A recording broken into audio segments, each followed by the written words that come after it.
Good morning, and welcome back to the One Celtic Fans View. Just a few years ago, Dave King said this. You predicted a couple of years ago that in one season Celtic would collapse like a pack of cards. Is that what we are seeing now? And do you stand by that comment? I stand by it. I think Celtic have had a run and we're top of the league on merit. And if we can win the league this year, then I think that is I don't think that'll be a one-off. I think Rangers can get back to the dominant team in Scotland. Do you? Aye. And then something that you never thought of Rangers. You never expect Rangers people to say this, do you? Yeah, I'm always hungry. I bet you are. Now, there's one thing that a lot of fans around Scotland do know, and Celtics fans especially, that Rangers are a zombie club. They are a club that went into liquidation and went bust. And what's that to do with Celtic? Well, that's all going to come about in just a second. But yesterday, the Rangers manager finally admitted, at least one has. If you talk like that, it's like everybody's running around here like zombies. What? It's like everybody's running around here like zombies. It's like everybody's running around here. It's like everybody's running around here like zombies. Everybody's running around here like zombies. Everybody's running around here like zombies. Everybody's running around here like zombies. He said it. He admitted it. He admits that everyone, not just the fans, that everyone to do with the club is what are they doing, Felipe? But it's like everybody's running around here like zombies. Are you sure? And with the head down, and it's not the case. You saw the game last week. Yeah.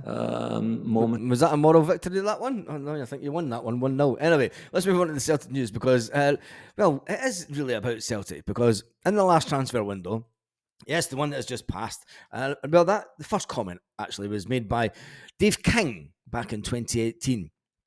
And 6 years have passed since Dave King said that, and you've got to say, Celtic have done not too bad in the last 6 years. We did lose, obviously, that one during the COVID season, but we did anything but fall like a pack of cards. If anything, he's went around this week, and the reason that we're talking him, he's went around this week trying to blame everyone but himself for the current situation at the other end of the city. Not that we actually care, but Celtic went into this transfer window with £77 million in the bank. Yes, we started the transfer window with £77 million in the bank, 77.2. And if that's cards crumbling down, well, with an annual turnover last year, 124 million, a profit of 13.4 million, and then spending 30 million this current transfer window, buying players like Arne Engels, buying players like Adam Ida, buying players like Paulo Bernardo, bringing in the likes of Kasper Schmeichel, and getting rid of all the deadwood. And the deadwood was more than 30 million that we got rid of. Yes, you can't say that one player was deadwood, can you? But it was a big chunk of that transfer money, which is also good. The 5-1 demolition of Bratislava in the Champions League proved that Celtic were right to spend the money that they did. Celtic just added another 1.8 million to the bank balance. We did just add another 1.8 million for that win, and there's another 40 million on its way to Celtic. Yes, there's another 40 million in cash on its way to Celtic, which will take the bank balance, give or take a few million, well over 100 million.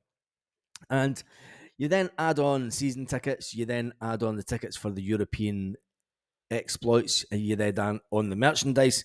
It's going to be an interesting one next summer when we get to September next year and they give out the accounts. And remember, they'll do the half-term accounts before them. And I think it'll be rather exciting to see that because not only did everyone say that Brendan Rodgers was coming back with a bag of cash and a bag of cans, he's definitely one manager that is in the money when it comes to Celtic. But where does Celtic go for here? And, Celtic need to spend wisely. I think Celtic still need to go out in the transfer markets and buy players of the quality of Arne Engels. I think definitely gone are the days that we would buy £1-2 million project players. Now you could say that you spent £1 million on Luke McCowan, but he's not a project player, is he? He's a player that was he's 26 years old. He's going to be at Celtic for a good few years. He'll probably stay at Celtic the rest of his career, I would think. And I think he'll only go from strength to strength, especially when we're going to be using the team a lot more. There's going to be a lot more rotation in the team this year, and it'll be interesting to see what team Brendan Rodgers does put out tomorrow. Does he leave the captain out and bring in Luke McCowan? That's an interesting one. Is Luke McCowan the future of that Celtic midfield in place of Callum McGregor? That's an interesting one. Last night we did a lot of questions on the channel. If you missed it in the live, we did ask a lot of questions. One of the questions that I did ask on the live last night is John Kennedy, and we put this one to a poll, excuse me, is John Kennedy a modern day version of Tommy Burns? Now, I'm not trying to compare the two of them as players, because you can't do that, because John Kennedy's career was cut short. But it was interesting to get the conversation going. And is John Kennedy a modern day version of Tommy Burns due to the longevity that John Kennedy's had at the club? You've got to remember, John Kennedy also came through the youth system from a young age at Celtic. He was the Celtic captain in waiting. He was better than McManus as a player. And Stephen McManus went on to captain Celtic at one point. But he was better than Stephen McManus. And Stephen McManus had quite a lengthy career at Celtic. But John Kennedy, after his career was cut short, was put into a coaching role at Celtic. And he's been in coaching roles for many years at Celtic. And he's in the best part of at least 15 to 20 years. It must be nearly 20 years now that he's been in a coaching position. He's one person within Celtic Park that Celtic do not want to lose. He's had various chances when Brendan Rodgers went to Leicester and he tried to take him to Leicester with him, as well as the medical staff and everything. And then the one and only Ange Postecoglou also offered him a role down at Spurs. He was interviewed. He wasn't interviewed, but he was mentioned for the Aberdeen job a few years ago, and he was also mentioned for the Hibernian job also, which puts him in great esteem. Now, I'm not going to say that he's ever going to become the Celtic manager, because I don't think he really wants to become the Celtic manager. He's stepped in when people have departed the building. He stepped in for games, and especially after Neil Lennon. But I think for what he's done for the club, I think he's had it tough over the years as John Kennedy. He has had it tough, and people have said you need to get rid of him. But you remember that Ange Postecoglou never took any of the training sessions. He put it all on John Kennedy's head. And he let John Kennedy and the rest of the coaching staff. Now, people say you need to talk about Gavin Strachan, you need to talk about that. And it's like, you don't, because I think that the way that John Kennedy has had many chances to leave Celtic, and he's Celtic through and through. He is one of us. And I personally think that asking the question was a nice one to do last night. Is he going to be thought of as much as Tommy Burns? And people say not a chance, because Tommy Burns was a legend. Tommy Burns managed the team. Tommy Burns captained the team. Tommy Burns was a fantastic player. But as it stands just now, John Kennedy's maybe been at Celtic just as long as Tommy Burns. It's just an interesting one. So tell me your thoughts in the comment section if you didn't watch the live last night. Anyway, the performance of Arne Engels during the week. We have players in the past that have came in. Jeremy Frimpong, Edward, to name just two that have came in and went on to do bigger things. Can Celtic keep Arne Engels long enough for us to make an impact in Europe over the next couple of years? And can we keep him long enough to build a squad around the player? And will he be happy enough playing in football and the Champions League? But it's a big game this weekend. Yes, it is back to the cup that we did not win last season. Now, we do find ourselves in a position for this cup competition, which I think is absolutely ridiculous.